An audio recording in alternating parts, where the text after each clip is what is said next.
Bismillahirrahmanirrahim. Elhamdülillah ve salatu ve selamu ala Resulillah. Бүгүнкү биздин кезектеги токтолуп тафсир маанилерине тереңирээк соңгуп кире турган сүрөлөрдүн бири бул Инфитар сүрөсү. Сиз белгилегендей. Инфитар сүрөсү буга чейинки сүрө айтып өткөндөй эле ошол көйгөйлөрдү козгоп өтөт. Өзгөчө кыямат күнгө келгендеги чоң өзгөрүүлөр, кыяматтын оор сүрөттөрүн эске салуу менен сүрө бир канча маселелерди козгойт.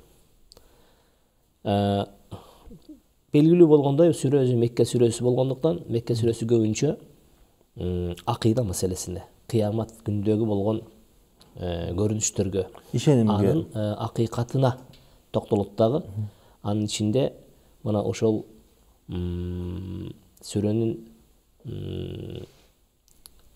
кыяматтагы болгон абалдарды баяндоодо, кыяматтагы болгон оор күндөр ким үчүн таандык болот дагы, кыяматтагы болгон жеңил күндөр ким үчүн таандык болот, мына ушул маселелерге токтолот.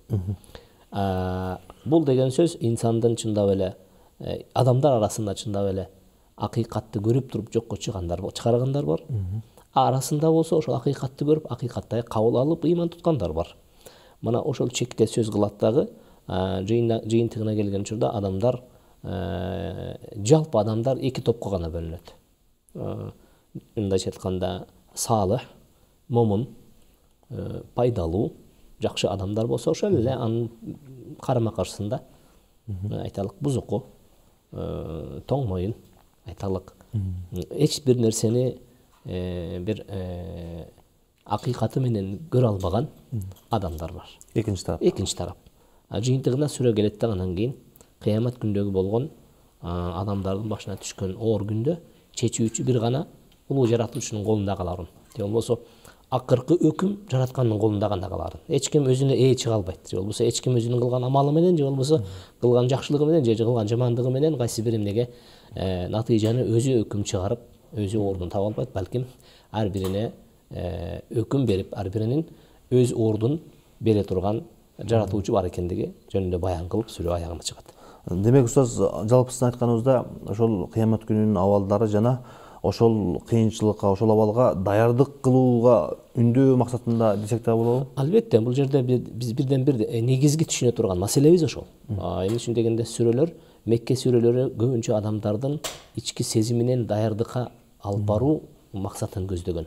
Адамдар ишеним аркылуу, акыйда аркылуу, акыреттин акыйкатына биздин ыйман келимебизде биз аманту биллахи ва малаикати ва кутуби ва расулихи ва яумил ахири вал кадари хайрихи ва шаррихи мин Аллахи таала дейбиз. Ошол вал яумил ахир дегенде ошо акырет күнгө тиешелүү болгон бардык маселеге биз ыйман туттук белек.